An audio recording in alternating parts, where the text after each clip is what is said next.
I'm 36. My wife, Bobby, is 37. We dated for 5 years, married for 10, and for a long time, I believed I knew her as well as anyone can know another person. We grew up with Facebook and Instagram, rolled our eyes at whatever new app teenagers were using, and swore we were too old to care about dance trends. Then TikTok swallowed the planet. Your barber is on it. Your aunt is on it. Eventually, so were we. I'm not much of a phone person. I can leave mine on a dresser all day and forget it exists. Bobby's different. She's the type who checks a notification the moment it buzzes, then drifts into a scroll that lasts through an entire sitcom. On date nights, I'd sometimes have to ask her to put the phone away so we could finish a meal without it glowing between us. When TikTok entered the picture, the glow became a lighthouse. 30 minutes turned into an hour. An hour turned into 2. I mentioned screen time limits. She shrugged them off. It's just videos, she'd say. Harmless. At first, it looked harmless. Recipes, pets, travel clips, movie promos, nothing you'd write a diary entry about. But I started noticing that Bobby didn't just watch. She commented constantly.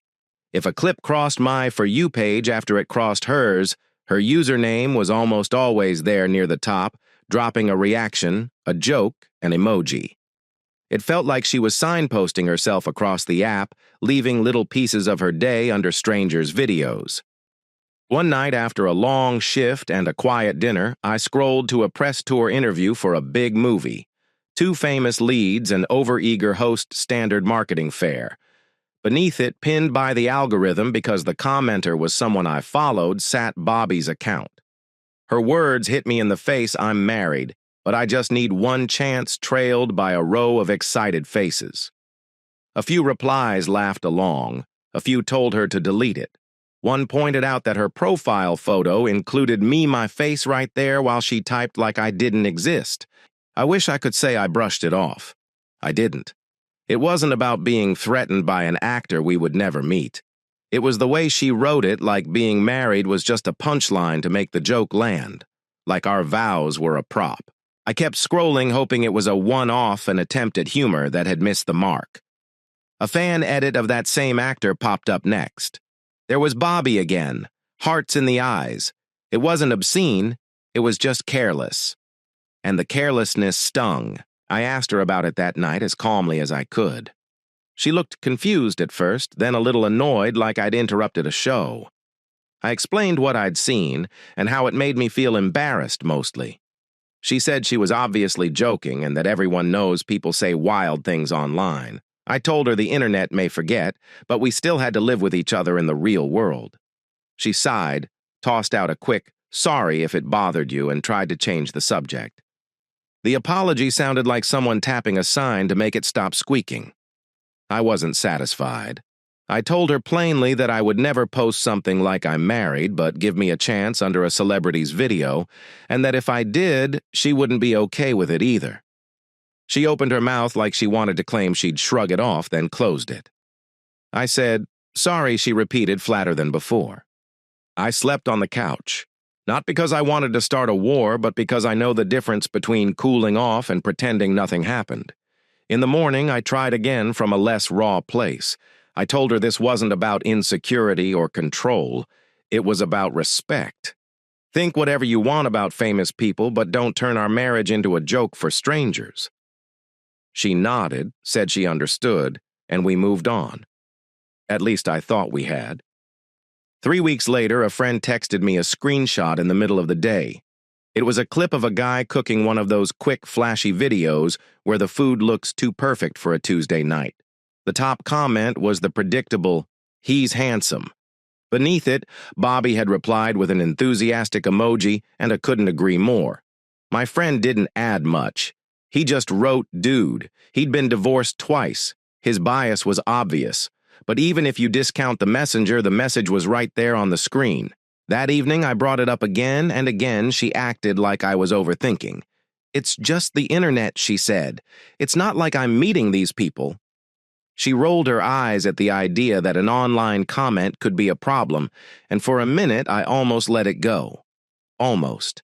Something about the pattern, the constant need to be seen to respond to broadcast, made me uneasy. Marriage doesn't require blindness, but it works best with discretion. Bobby had stopped being discreet. A close friend, the one who sent the screenshot, called later that night. He wasn't gentle about it. "You don't know what you don't know," he said. "Check. Before you talk, check." I told him I didn't think she would cross a line in real life. He laughed, the kind of laugh people develop after courtrooms and custody calendars. That's what I said before the discovery phase made me learn the alphabet all over again. I didn't become a detective that second. I didn't tear apart the house or demand passwords. I went for a walk. I tried to sort out whether I was hurt because of a public slight or because something deeper was off. I pictured the comment section on that press tour video, strangers reminding my wife that her husband was literally in her profile picture. It wasn't noisy outrage. It was quiet humiliation. Days passed. Bobby's phone stayed glued to her hand like always. If I reached for it, even to move it off the table so I could set down a plate, she instinctively pulled it closer. That's when the seed of doubt, small but stubborn, started to sprout. Was I being paranoid? Or was I ignoring the obvious because the obvious would break my life open? You can convince yourself of anything to avoid the sound of a door closing. I tried to fix us the way people fix cracked drywall, new habits, gentler routines, more date nights without screens. For a week or two, it almost felt like it was working. We sat on the porch after dinner. We took a Saturday morning walk. Then the old patterns trickled back. The screen light returned at the table. The little sigh when I said her name returned too, like I'd interrupted something important. One night, midnight, the house finally quiet. I stared at the ceiling and told myself a sentence I didn't want to say out loud. If there's nothing to hide, the truth won't hurt her. It's not a slogan I'm proud of. It's the kind of sentence people reach for when peace starts to feel like denial. Still, I meant it. If all I found were clumsy comments, I'd be relieved. If I found more, I needed to know. I didn't act that night. I rolled over and pretended to sleep while the clock shook off its minutes. But the decision was made. Check before you talk, my friend had said. Not because suspicion is noble, but because the cost of being wrong about trust is a bill you never finish paying. The next morning, Bobby laughed at something on her phone while we were making coffee. I asked what it was. "Just a clip," she said, turning the screen away before slipping it into her pocket. I nodded and stirred sugar into my cup. The spoon clicked against the mug, a small sound that suddenly felt louder than the conversation we weren't having. I didn't know it then, but I was standing at the edge of a cliff. The ground still felt solid. The view still looked familiar. The fall hadn't happened yet, but it was coming fast as a notification and twice as bright. It didn't take long for the moment to arrive. A week after that morning, with the coffee, Bobby fell asleep on the couch phone, Slack in her hand screen dimmed, but still unlocked. I stood there staring at it, my chest tight. Every fiber of me wanted to look away, but the seed of doubt had grown into something I couldn't ignore. I picked it up, careful not to wake her, and sat in the armchair across the room. I told myself I'd glance at one thing just to quiet my own paranoia. But one glance turned into 10, and within minutes, the life I thought I'd been living cracked open. First, her TikTok inbox. The sheer number of messages made me pause. Dozens of conversations, some short, some stretching back months. Most were one-sided, Bobby sending heart emojis, compliments, and bold messages to influencers and minor celebrities. At least 15 of them all men. She'd been at it for 6 months, maybe longer. Most ignored her. A few replied politely, clearly uninterested. If it had stopped there, I might have convinced myself it was just embarrassing desperation. But buried in the list was one thread that looked different. No blue checkmark, no millions of followers, just a guy with about 4,000 fans posting cooking clips and gym selfies. Their tone wasn't like the others. It wasn't her throwing lines into the void. It was casual, familiar, as if they'd met before. My stomach tightened as I scrolled. He asked if she'd made it home safe. She replied with jokes about cover stories and how her husband didn't suspect a thing. He teased her about what they'd eaten at lunch. She sent him a picture of a dessert. I wanted to believe it was role play, some bizarre online fantasy. Then I checked her photo gallery. Same date, same time. A shot of a restaurant table, a slice of pie, then a hallway in a hotel one I didn't recognize. My hands shook. I locked the phone and set it down on the coffee table, then paced the living room in silence. The evidence was clear, but my brain scrambled for loopholes. Maybe she just took pictures. Maybe she just met him for lunch. But no. The hotel hallway was undeniable. The way he asked if she'd gotten home, like he cared in a way that wasn't innocent, was undeniable. I picked the phone up again, forced myself to take screenshots. I knew that if I confronted her with nothing, she'd twist it, call me paranoid. I had to be ready. By the time I finished, my head throbbed and I felt like I might throw up. I placed the phone back in her hand and covered her with a blanket, then sat awake on the couch until sunrise. The next morning, I couldn't bear to look at her. I left early, wandered to a nearby park, and sat on a bench for hours. My world felt like it had tilted. 10 years of marriage, 15 years together. And for what? So she could chase attention from strangers online and strangers in hotel rooms. By mid-morning, I was in the office of a divorce lawyer. I told him everything. I showed him the screenshots. He listened, took notes, and then gave me a plan. We would start the process immediately. He told me not to tip my hand until the papers were ready. Don't give her time to spin this, he said. You know what you know. Protect yourself. For the next few days, I lived in a fog. At work, I went through motions. At home, I played along, nodding at her small talk, eating the dinners she cooked. Every time she smiled, I felt the weight of the lies behind it. She must have noticed something was off, but she didn't press. Maybe she assumed it was stress. Maybe she thought I'd never dare. Then the envelope arrived. I held it in my hands that evening, its weight heavier than paper had any right to be. After dinner, while she scrolled on the couch, I sat beside her. She looked up and smiled faintly. I dropped the envelope in her lap. She opened it, expecting something lighthearted, maybe tickets to a show. Her smile froze as she read the first page. Her eyes darted across the words, then back to me. Is this a joke, she asked? No, I said flatly, it's real. Her face crumpled in confusion. But why aren't you happy? That question lit a fire in me. I was happy, I snapped. Until I saw what you've been doing. Until I saw the messages. Until I realized you turned our marriage into a sideshow for TikTok comments and then into something worse. Her hands trembled. She stammered, What messages? Don't play dumb, I said. Say his name. You know exactly who I mean. The color drained from her face. Her breathing quickened. I pressed on. Pack your things. You'll leave tomorrow. This is over, she begged. She pleaded.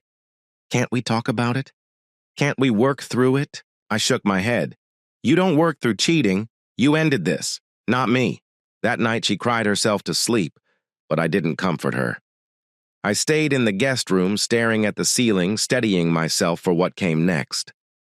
When morning arrived, she was packing. Halfway through, she stopped and looked at me, eyes swollen. Can't I stay just for a while, just until I figure things out? No, I said. Not here, not anymore. She left that afternoon with a few bags and no plan. I closed the door behind her and felt a silence I hadn't known in years. But silence isn't the same as peace, not yet. The weeks that followed were a blur of paperwork and tense silence. Once Bobby was out of the house, I threw myself into the legal process. My lawyer assured me the evidence I had was strong, the screenshots, the hotel photos, the timeline that matched her grocery runs with secret meetups. He said, Don't expect her to fold quietly. She'll fight. Be ready. He was right. At first, Bobby tried to stall. She sent messages pleading, apologizing, then turning angry when I didn't respond. I ignored them. Everything went through my lawyer. She hated that. She wanted to pull me into arguments to get me emotional. I wouldn't give her that satisfaction. When she finally filed her response, she demanded a share of my savings, a portion of the apartment, and some vague claim for support. I expected as much. My lawyer smiled at the paperwork and said, She's about to learn what evidence does in front of a judge. Our first court date arrived quickly. I dressed simply, carrying my binder of exhibits, each tabbed and labeled. Bobby showed up looking polished, as if appearances could outweigh facts. She avoided my eyes, but I caught the flash of nerves when she saw the file in my hands. The judge opened the session. Bobby's attorney painted her as a lonely wife, neglected by a husband too focused on work. He spoke about emotional needs, about her harmless online interactions, and about how she deserved stability after a decade of marriage. Bobby sniffled at the right moments, dabbing her eyes with a tissue. Then it was our turn. My lawyer stood calmly, voice steady. He laid out the story piece by piece, the public comments, the private messages, the hotel hallway photo, the timeline showing her deception. He held up the screenshots. He explained how she had escalated from online flirting to a real-world affair. When he finished, the judge turned to Bobby. "Do you deny these messages are yours?" She hesitated, then muttered I was just joking. The judge's eyes narrowed. Joking doesn't explain hotel photos or coordinated timelines. Her lawyer tried to object, but the evidence was too clear. I watched Bobby's confidence collapse in real time. The tissue she had used to dab fake tears was now clenched in her fist knuckles white. After reviewing everything, the judge gave her ruling. Divorce is granted on the grounds of adultery. Petitioner will not receive spousal support. Assets will remain separate. The apartment will stay with the respondent. Each party is responsible for their own legal fees. It was everything I had hoped for. Bobby left the courtroom pale, her attorney rushing behind her. I didn't gloat. I just packed my binder and walked out. From there, her spiral accelerated. With no claim to my savings and no place in the apartment, she started couch surfing. Friends took her in for a week or two, but soon she wore out her welcome. Word got around. People saw the court documents, the truth about what she'd done. Sympathy dried up fast. Eventually, she moved in with her sister 2 hours away. That meant waking up before dawn to catch a train into the city for work, spending 4 hours a day commuting. She called me once crying, saying she couldn't keep it up. She begged me to let her move back, promising to pay rent. I told her no, firm, final.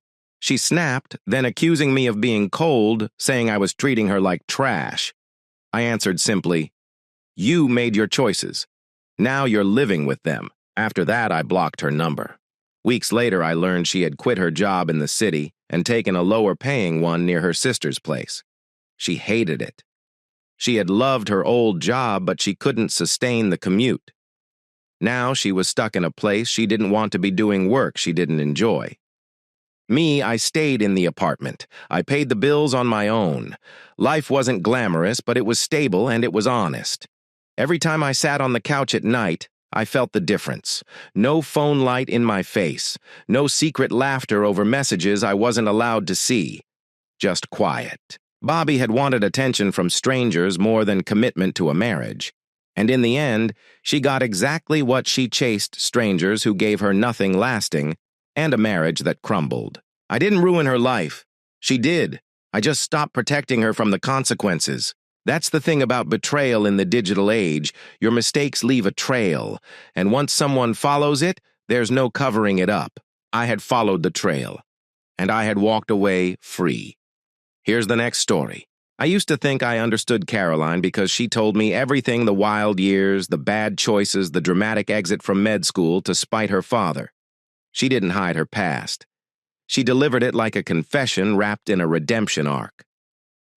I'm different now. She had a steady office job, went to night classes to finish a degree, stayed away from parties. It sounded believable because it was neat. Neat stories are easy to trust. For a while, our life matched that neatness. We split bills, planned for a starter home, argued over grocery lists, and laughed about it later. On Sundays, we walked the dog and pretended to consider open houses we couldn't yet afford. If there were cracks, they were hairline annoyances you file under normal marriage. Then the late nights began. At first, it was once a week. I'm out with friends, don't wait up. Then twice. Then it felt constant. When she came in, she'd kick her shoes off in the hall and move through the room like a guest in her own home. If I asked specifics who where, her answers were fog. You don't know them. New colleagues. The phone, which had always been a casual accessory, began living in her hand. Face down at dinner, under the pillow at night, notifications flickering at odd hours like a heartbeat I couldn't sync with. I tried to be reasonable. People go through seasons, I told myself. New project at work, new friends, a desire for independence. It happens. But the pattern changed the air between us. Some nights she was overly warm, hugging me from behind while I did dishes, talking about paint colors for an apartment we didn't own yet. Other nights she was distant, not unkind, just absent, like a radio tuned to a station between channels. You learn someone's rhythms when you live with them. When those rhythms change, you notice. The confrontation didn't come as an explosion. It was 3 a.m, the ceiling fan clicking softly, and the front door eased open like a breath someone didn't want heard. I sat up on the couch.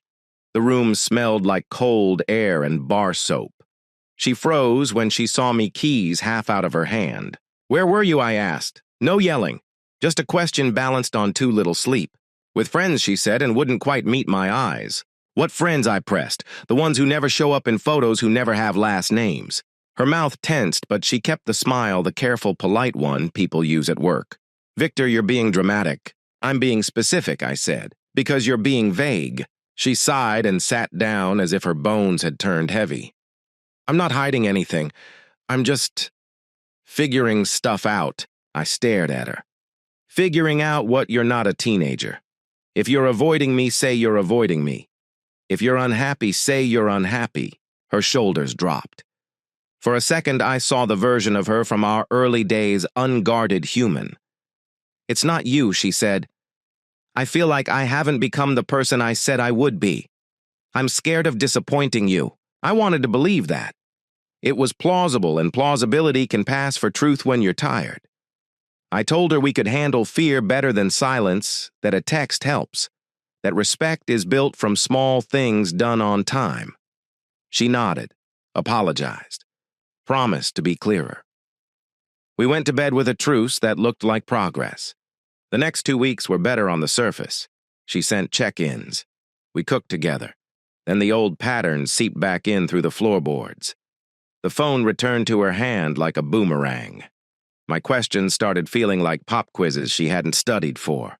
And her eyes, when she thought I wasn't looking, there was a spark I couldn't place. Not happiness, not guilt, anticipation. I kept telling myself to wait to get more sleep, to not build a case from guesses. Then one evening, while we were folding laundry, I said the line you say when you're exhausted and want the room to stop spinning. We need to communicate better. We're a team. If we're drifting, let's say it out loud. Her gaze went somewhere past me. It wasn't the normal glaze of someone tuning out a lecture. It was a calculation. When she focused again, her voice was small. "I've been waiting for the right time to tell you." My stomach dropped. There is no right time for the sentence that usually follows that preface. She sat on the arm of the chair across from me like she needed a surface to hold her up. "I've been seeing someone." It's strange what your brain clings to in a moment like that. My first thought was mechanical. I should put the laundry down before I drop it. My second was irrelevant. The ceiling fan needed dusting. Then the heat arrived. Jaw, chest, ears, like my body had been waiting for permission to react. Who I asked, although I already feared the answer. She looked at her hands. Jordan. Of course. The name was an old bruise. Jordan of the bar fights and court dates. Jordan of the late-night calls in the early years when she swore she was done with him for good. Jordan, the cautionary tale she said had pushed her to grow up. "You told me he was the reason you turned your life around," I said. My voice didn't rise. It just got narrower. "Now he's the reward." "He's changed," she replied quickly. "Prison. It made him rethink everything. He's trying now. He's starting over." I almost laughed, not because redemption is impossible, but because of the speed with which she pulled that defense off the shelf. "And you thought the best way to honor our marriage was to road test his progress." "It wasn't like that," she said, and for a moment she sounded like she believed it. We started talking by accident. I thought I was over it. I wasn't. "I didn't mean to hurt you." People say I didn't mean to when the facts are immovable and the only thing left to negotiate is intent. I didn't ask how long. I didn't ask where. I didn't ask if she loved him. I understood the shape of it well enough. Asking for more detail would only turn images I could keep hazy into images I could never unsee. "What's your plan?" I said instead. "You said you're figuring things out. Is this the thing?" She hesitated, then nodded, once small, guilty, resolute. "I think so." I stood. The room tilted and then leveled. There are sentences you don't rehearse because you hope you'll never need them, but when you do, they arrive fully formed, already weighted.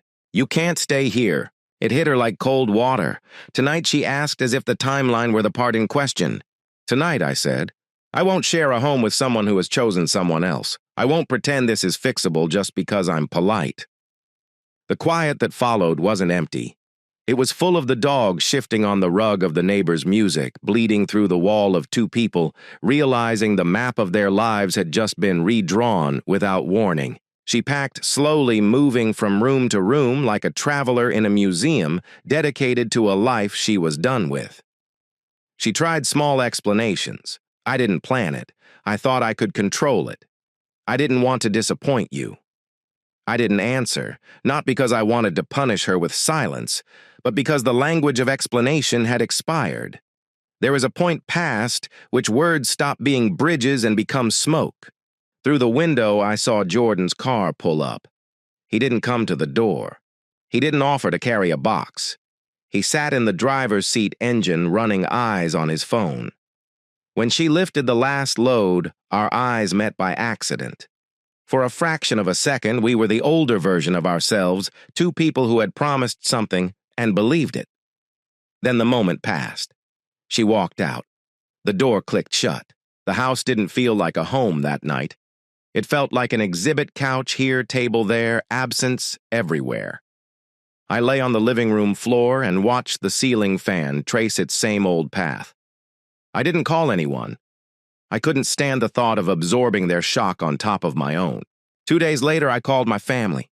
Then I called a lawyer. He listened without interruption, then laid out steps like road signs, file separate finances, document, stay calm. "It may look simple from the outside," he said, "but people do strange things when they feel cornered. Protect yourself." I nodded into the quiet of his office. Outside, the city moved like it always does. Inside, a different kind of motion had started. I wasn't chasing explanations anymore. I was building a boundary. I went home and opened our joint account. My finger hovered over the freeze option, one click that would end a chapter and start the next. I thought about the house fund, the open houses on Sundays, the paint colors we'd argued about. I pressed the button. The screen refreshed. The numbers were still there, locked in place. The light on my phone went dim. In the silence of the living room, I exhaled for what felt like the first time in months. I didn't know then how quickly people do strange things would go from a lawyer's warning to a headline in my own life. I just knew the ground under my feet finally felt solid enough to stand on. The first day after freezing the account, I braced for her reaction. It didn't take long. My phone buzzed with her name, then again, then again. I let it ring. I wasn't ready to hear excuses or worse demands dressed up as apologies. By the third call, I answered more out of curiosity than hope. "Why did you lock the account?" she snapped, voice already raised, no attempt at calm. "That's my money too." "It's our money," I corrected, keeping my tone steady, "and the court will decide what happens to it. That's why I froze it." She scoffed. "The court, Victor, this is ridiculous. Half of it is mine. You know that. Jordan needs some of it to start his business." That name again. My jaw tightened. I almost laughed, but the humor felt bitter. "Jordan needs my savings to start his business." "That's a new one." "It's not just your savings," she shot back. "We built that fund together." I leaned against the counter, staring at the locked screen of my laptop. "We'll let the judge decide how much of it was mine and how much was yours.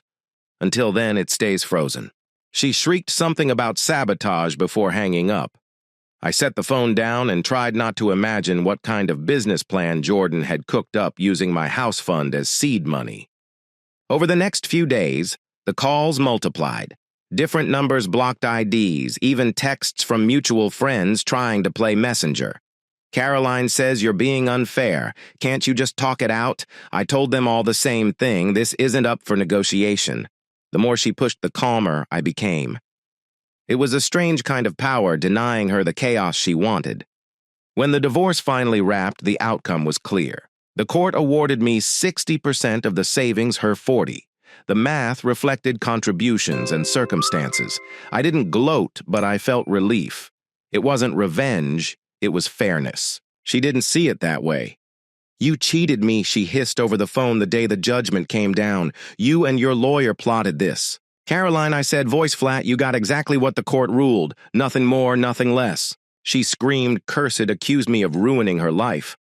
I let her words burn out like a match with no oxygen. Then I hung up. From that day on, I stopped answering unknown numbers. But silence didn't solve everything. One Friday night after a friend's birthday dinner, I came home around midnight. The car pulled away and I stood at the curb fishing for my keys. Then I noticed the front door slightly open. My chest went cold. I always locked that door, always. "Something's wrong," I muttered, and my friends caught the edge in my voice. They followed me up the walkway. The frame was splintered scratches etched around the lock. Forced entry. My hand tightened on the phone.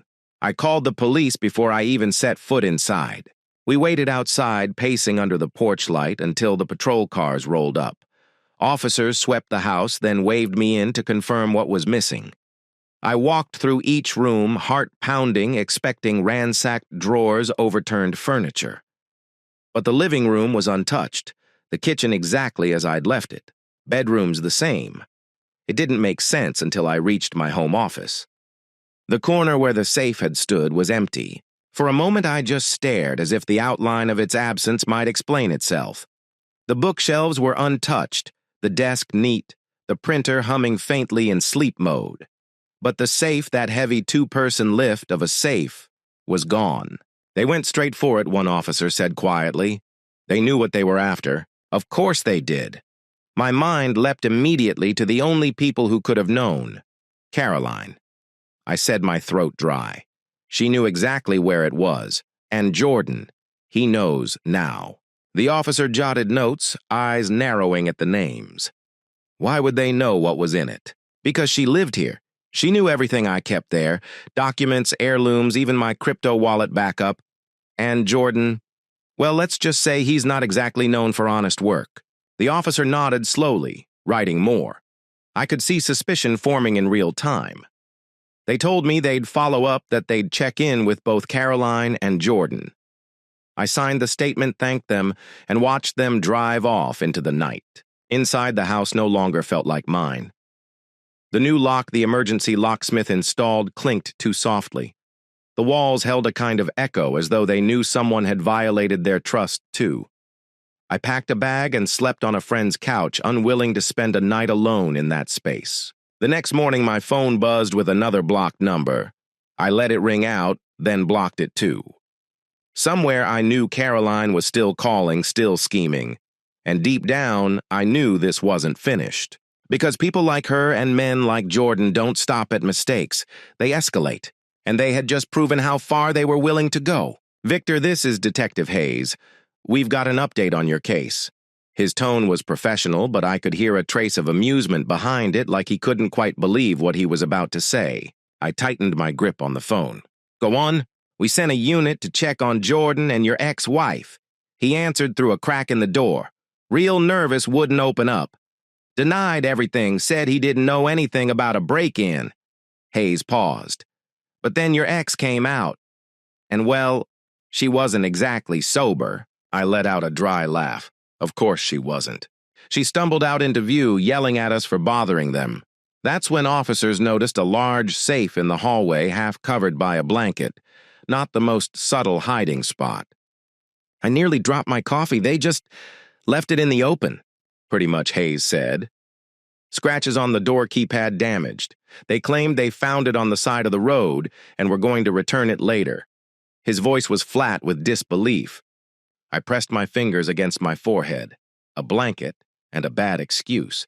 That was their master plan. "They're both in custody," Hayes added. "Jordan's charged with burglary and possession of stolen property. Your ex is being questioned. Her story keeps changing." I sat back, staring at the ceiling.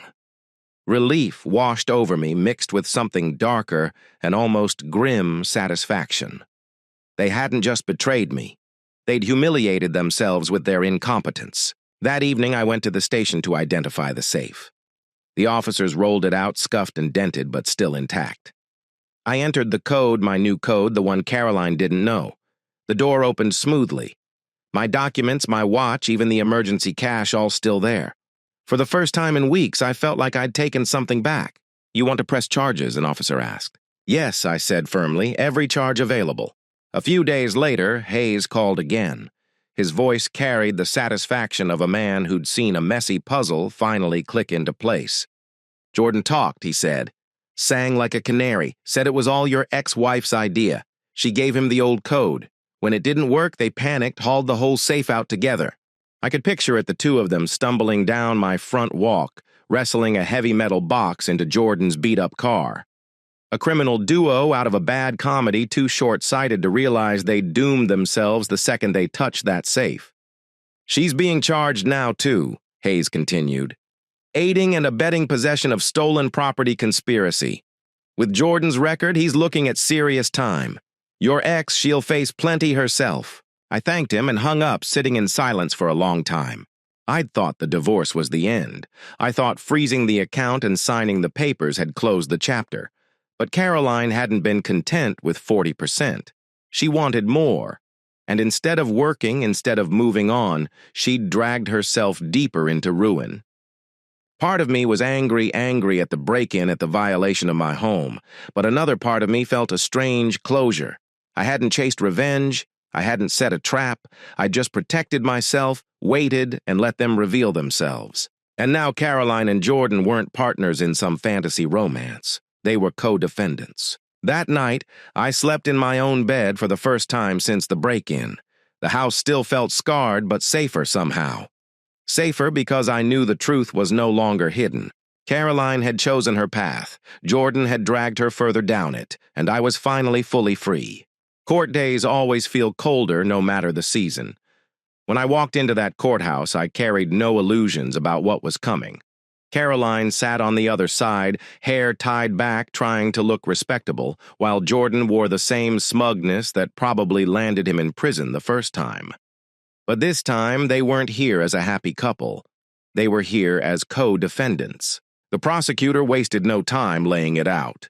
Breaking and entering, theft of a safe, possession of stolen property, conspiracy. Each word hit like a hammer. The photographs of my front door splintered open the scratches on the safe. The police report noting the blanket tossed over it. It was all there. Jordan tried to stare me down from across the room, but I didn't flinch. Caroline, though, looked shaken. She kept wringing her hands, glancing at me, then looking away, as if ashamed to hold my eyes for even a second. Maybe reality had finally caught up with her. Jordan's lawyer tried to argue that they'd simply found the safe abandoned and intended to return it. The judge nearly scoffed. "A 400-pound safe just sitting on the side of the road? That's your defense?" The courtroom chuckled, but Jordan didn't. He shifted in his seat, suddenly less sure of himself. When it was Caroline's turn, she tried painting herself as an innocent bystander.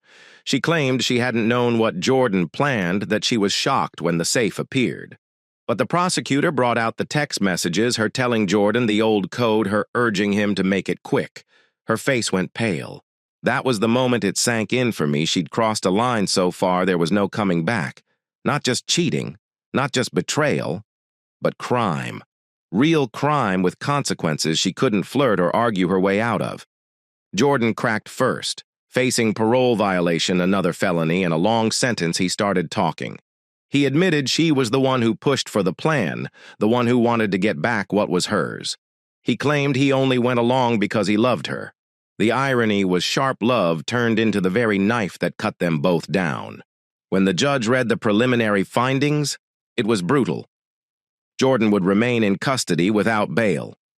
Caroline was granted temporary release, but with strict conditions: no contact with me, no leaving the state, and reporting weekly. Her trial was still ahead, but the writing was on the wall. Walking out of that courthouse, I felt lighter. Not because I enjoyed seeing her collapse, but because the truth was no longer mine alone. Everyone could see who she had become. Everyone could see what I'd been forced to endure. That night I sat in my living room, safe restored, door repaired, silence around me. For the first time in months, the house didn't feel like a prison. It felt like freedom, but I knew the story wasn't over yet. The trial was coming, and Caroline would soon face the one thing she'd spent her whole life trying to avoid: accountability. The trial began on a rainy Monday morning. The courthouse steps were slick gray skies hanging low, like the world itself knew this day would be heavy. I walked in steady, holding a folder of documents, more out of habit than necessity. Across the aisle, Caroline arrived in a modest dress, hair pulled back tight, trying to look like the picture of innocence. But even with the polished appearance, I could see the cracks in her confidence. Jordan shuffled in behind her, wearing an orange jumpsuit and handcuffs, his swagger from months ago reduced to a stiff shuffle and downcast eyes. The prosecutor opened strong. Photos of the broken door, evidence of the forced entry. The safe hauled out of my office and hidden under a blanket like a child trying to cover a mess. The detective testified about finding it in their house with scratches on the keypad from failed attempts to break it open, every detail stacked up like bricks forming a wall. Then came the messages. Caroline's words telling Jordan the old code, urging him to make it quick and don't mess it up. The courtroom was silent as those texts were read aloud. She bowed her head, her hands clutched so tight her knuckles turned white. Jordan's attorney tried spinning it, said it was all his client's idea that Caroline was dragged into it. But Jordan had already confessed, and his own words sealed her fate. I took the stand next. My job wasn't to dramatize, just to tell the truth. I explained how I'd locked the safe, changed the code, how only Caroline had known where it was kept. I described the night I came home, seeing the door pried open, realizing something was terribly wrong. My voice was steady, but my chest felt tight as I spoke. It wasn't easy to recount, not because I was afraid, but because it still stung, knowing the person I once trusted most had turned my own home into a crime scene. Caroline's lawyer tried to poke holes, asking if I was sure others hadn't known about the safe, maybe friends or relatives. I shook my head. Only Caroline.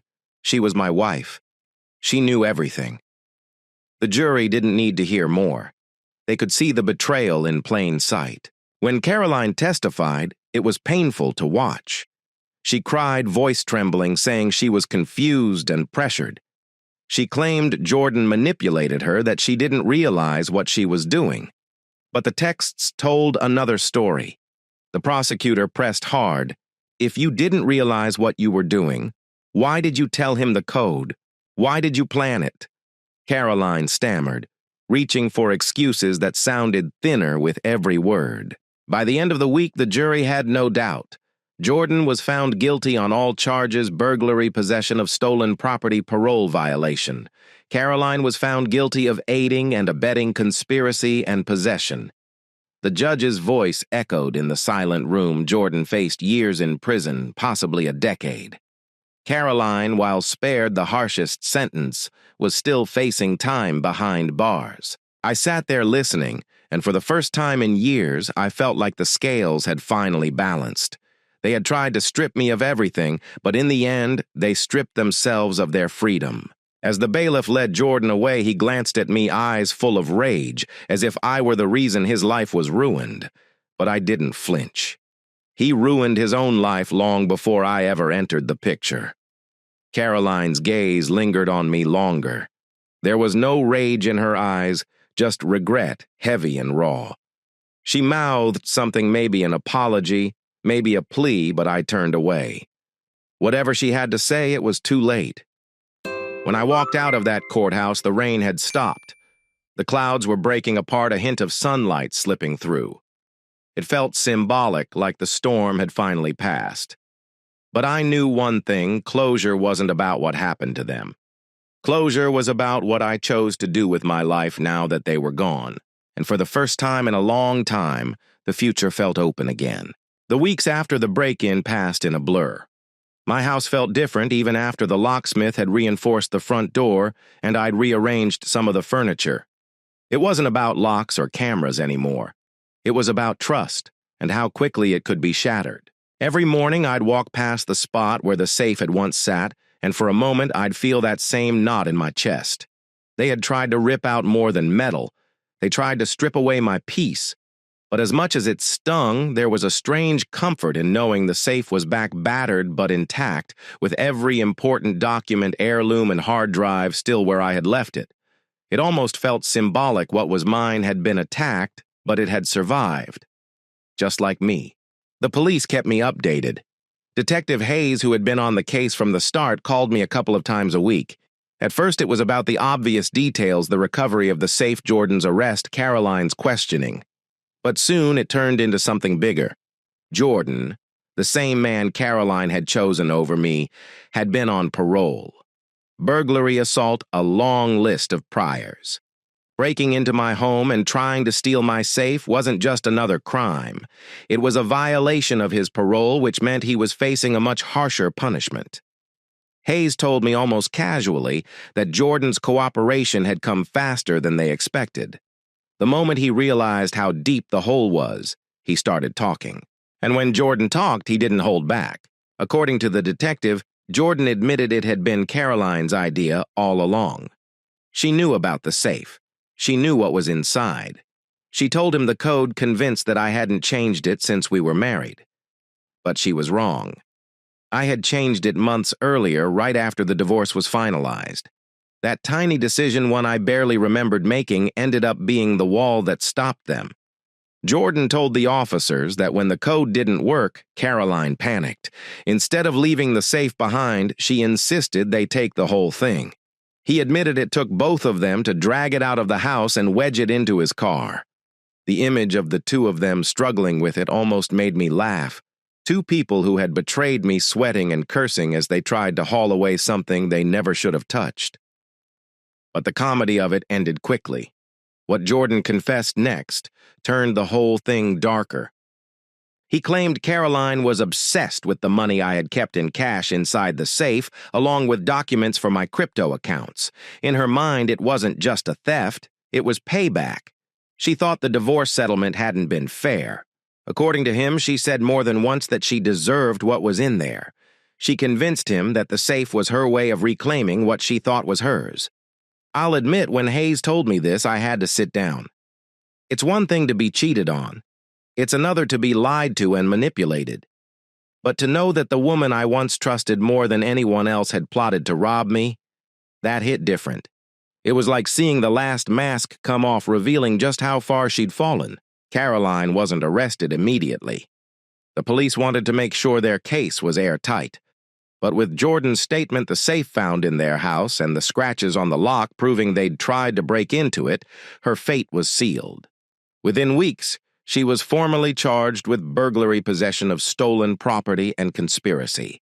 The day I got the call confirming her arrest, I didn't feel triumphant. I didn't even feel relieved. What I felt was empty.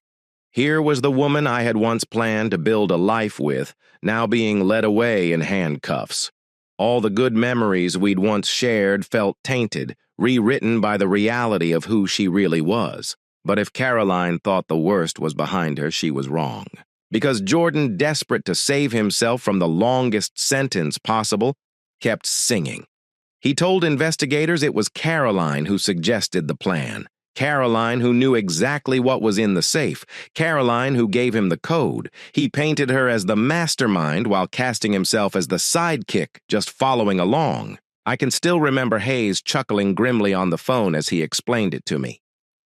You know, Victor, when people like Jordan start talking, they don't stop until they think they've shifted all the blame.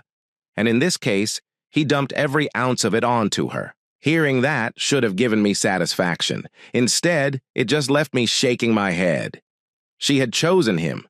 She had thrown away everything for him, and in the end, he turned on her the moment things got hard. It was almost poetic. When the trial began, I attended every session. I didn't need to be there for every hearing, but I wanted to see it through. I wanted to watch the story play out, not because I wanted revenge, but because I needed closure. Caroline looked nothing like the woman I used to know. The fire in her eyes was gone, replaced with exhaustion and denial. Sometimes she tried to look defiant, crossing her arms and glaring at the judge, but other times I caught her slumped in her chair, staring at the floor as if even she knew how badly she had ruined her life. Jordan, on the other hand, looked smug at first, but the smugness didn't last long. Once the prosecution laid out his parole violation, his prior charges, and the fact that he had literally been caught with my safe in his house, his confidence started to crack. By the time he was sentenced, the bravado was gone. He got years, more than either of us expected, enough time that I knew he'd be middle-aged before he had a shot at freedom again. Caroline's sentence was lighter, but it was still prison. Not probation, not community service prison. Walking out of that courthouse after their sentencing, I didn't feel the rush of victory I thought I might. What I felt was something deeper, a sense of finality. It was over. There would be no more late-night calls, no more arguments about money, no more threats or manipulations, just silence. And in that silence, I finally had room to breathe. I went home, sat in my office, and stared at the safe. For years, it had been just a tool, a metal box holding my valuables. But now it meant something else. It was a symbol of survival. They had tried to take everything from me, and in the process, they had lost everything themselves. The irony wasn't lost on me. Caroline and Jordan thought they were stealing my future. Instead, they destroyed theirs. The trials ended, the dust settled, and suddenly life was quiet again. Too quiet at first. For months, I had lived in a whirlwind of lawyers, detectives, court dates, statements, evidence binders, and sleepless nights replaying everything in my head. When it all stopped, the silence was almost louder than the chaos. But little by little, I learned how to live again. At first, it was the small things. Waking up without dread sitting on my chest, drinking my morning coffee without wondering if today would bring another phone call about Caroline or Jordan. Going for a jog and realizing I wasn't running from the weight of betrayal anymore. I was just running. People kept asking me how I felt about everything. The honest answer was complicated. Some days I felt like a survivor. Other days I felt like a fool for ever trusting Caroline in the first place. And sometimes I just felt tired of the lies, the games, the drama that had taken over my life for far too long. Caroline ended up serving her time. Not as long as Jordan, of course. He was facing parole violations stacked on top of burglary charges. He wasn't going anywhere for years. Caroline's sentence was shorter, but enough to shatter her image of herself as some kind of clever mastermind. Word got around that her family had distanced themselves. Her father, the same man she once tried to spite by dropping out of medical school, apparently told relatives he was done cleaning up her messes. Friends she used to brag to disappeared once she wasn't flaunting vacations or material things. The only person she had left was Jordan, and now they were separated by prison walls. Meanwhile, I was free. I threw myself into work, not because I was running away from my problems, but because it felt good to create stability again. My colleagues noticed the difference. One of them pulled me aside after a meeting and said, "You look lighter, man. Like you finally dropped a heavy bag you didn't even realize you were carrying." They were right. For years I had been carrying Caroline's weight, her chaos, her moods, her endless search for thrills, and for years I convinced myself that was normal, that it was just part of being married. I didn't see how much of myself I was giving away until she was gone. I also leaned on my friends, the same guys who stood outside my house that night when we found the door kicked open, the ones who swore they'd back me up. If I wanted to go after Jordan myself, they became my lifeline. Poker nights, barbecues, long drives with music blaring those moments reminded me that I wasn't alone, that life wasn't just betrayal and bitterness. One night, sitting around a fire pit with them, one of my friends asked, "If you could go back, would you change anything? Would you still marry Caroline?" The question hung in the air. I thought about it long and hard before I answered. "No," I said finally. I wouldn't change it. Because if I hadn't lived through this, I wouldn't be who I am now. I wouldn't know what I can survive. It wasn't about forgiving Caroline. It wasn't about erasing the pain. It was about accepting that even terrible experiences shape us, and sometimes the scars make us stronger than we ever thought possible. I took a road trip down the coast that summer. Just me, the car, the open highway, and the ocean stretching out beside me. Windows down, music up the salt air in my lungs. It felt like the first time in years that I was truly alive. No one to answer to, no lies waiting for me at home, no hidden knives behind someone's smile. Just freedom. And yet sometimes the memories snuck back in. I'd be driving and suddenly I'd remember Caroline's words when she admitted she was seeing Jordan. Or I'd think about how easily she handed him the code to my safe, like everything I had worked for meant nothing to her. Those thoughts stung. But the sting didn't last as long anymore. It came and it went like clouds moving across the sky. I even started to find humor in the absurdity of it all, a blanket over a stolen safe, a half-drunk ex-wife trying to defend her new criminal partner to the police, Jordan claiming he found it on the side of the road. You couldn't script a dumber plan if you tried.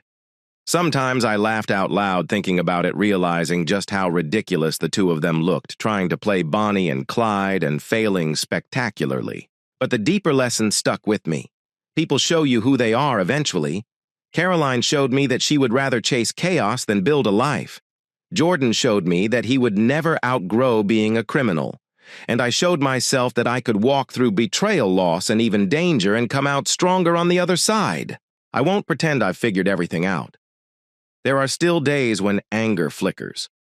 There are still nights when I lie awake wondering how she could throw away everything we built for a man who couldn't even carry her boxes when she moved out.